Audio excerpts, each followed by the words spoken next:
বার্ষিক পরীক্ষার রুটিন কিভাবে করতে হবে এটা নিয়ে তোমাদের প্রশ্নের শেষ নাই। সো 6 থেকে 9 এর স্টুডেন্টরা তোমাদের বার্ষিক পরীক্ষার রুটিনটা কিভাবে করবা স্টেপ বাই স্টেপ গাইডলাইন দেখিয়ে দিচ্ছি। চলে আসো। তোমাদের মনে করো এখন বাকি আছে হলো 25 দিনের মতো, ঠিক আছে? 25 দিন সময় বাকি আছে।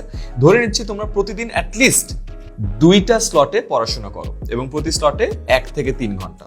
যে 1 ঘন্টা পড়াশোনা করো প্রতি স্লটে, সে 2 ঘন্টা পড়াশোনা করে, যে 3 ঘন্টা ধরে পড়াশোনা করো এক একটা স্লটে, তাহলে 2টা স্লটে 6 ঘন্টা পড়াশোনা করো। ধরে নিচ্ছি 2 স্লটে পড়াশোনা করছো, তাহলে 25 দিনে 2টা করে টোটাল কয়টা স্লট থাকে? 50টা।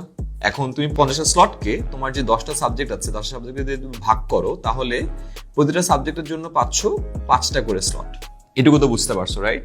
তাহলে এখন আসো তোমার সাবজেক্ট লিস্টটা বের করি। তাহলে বাংলায় তুমি পাচ্ছ হলো 5টা স্লট, ইংরেজিতে পাচ্ছ 5টা, গণিতে পাচ্ছ 5টা, বিজ্ঞানে পাচ্ছ 5টা, এরকম করে সবগুলো সাবজেক্টে আমি যদি 5টা করে বসিয়ে দিই, তাহলে তুমি বুঝতে পারছো প্রতিটা সাবজেক্টে কয়টা করে স্লট পাচ্ছ।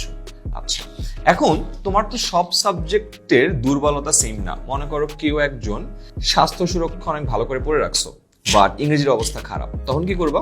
তুমি স্বাস্থ্য সুরক্ষা থেকে স্লট কমাবা।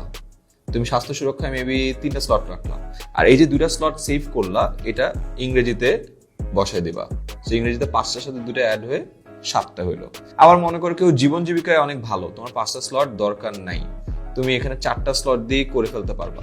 এই অ্যাডিশনাল একটা স্লট যে বাকি থাকলো, এটা তোমার গণিতে উইকনেস আছে, সো গণিতে 5টা স্লটকে তুমি চাইলে 6টা স্লট বানায় রাখতে পারবা। এরকম করে এই 5টা দিয়ে সবগুলোকে আগে বসাবা, তারপরে কোনোটাতে যেখানে প্রিপারেশন কম লাগবে ওখান থেকে স্লট কমায় ফেলবা, লাইক এই 2টা, আর যেখানে প্রিপারেশন বেশি লাগবে, রাইট, গণিত আর ইংরেজি, এখানে স্লট বাড়ায় ফেলবা। এন্ড বাই দ্য ওয়ে, তোমার ক্লাসের ফ্রি গ্রুপগুলোতে কিন্তু রেগুলারলি রিভিশন লাইভ ক্লাস হচ্ছে, কমেন্টে লিংক আছে, জয়েন করে ফেলো। এখন তোমার কাছে কি আছে? তোমার কাছে আসে তো টোটাল 50টা স্লট, রাইট? এই 50টা স্লটের প্রপার ডিস্ট্রিবিউশন কিন্তু এখানে চলে আসছে। ধরে নাও এখন গণিতটা নিয়ে আমরা কাজ করি, ঠিক আছে? আরেকটা কালারে চলে আসি। সো গণিতে তোমার টোটাল কয়টা স্লট? 6টা। সো 1 2 3 4 5 6, 6টা স্লটে পুরো গণিত শেষ করতে হবে। এখন তোমার পুরো গণিতের সিলেবাসকে এই চ্যাপ্টার ওয়াইজ এই 6টা স্লটে ভাগ করে ফেলবা। ভাগ করে ফেললে এই গণিতের 6 দিনে এক্স্যাক্টলি কি কি পড়তে হবে সেটাও গুছানো থাকবে। সেম কাজটা সবগুলো সাবজেক্টের জন্য করে ফেলবা। করা হয়ে গেলে তাহলে কি হলো?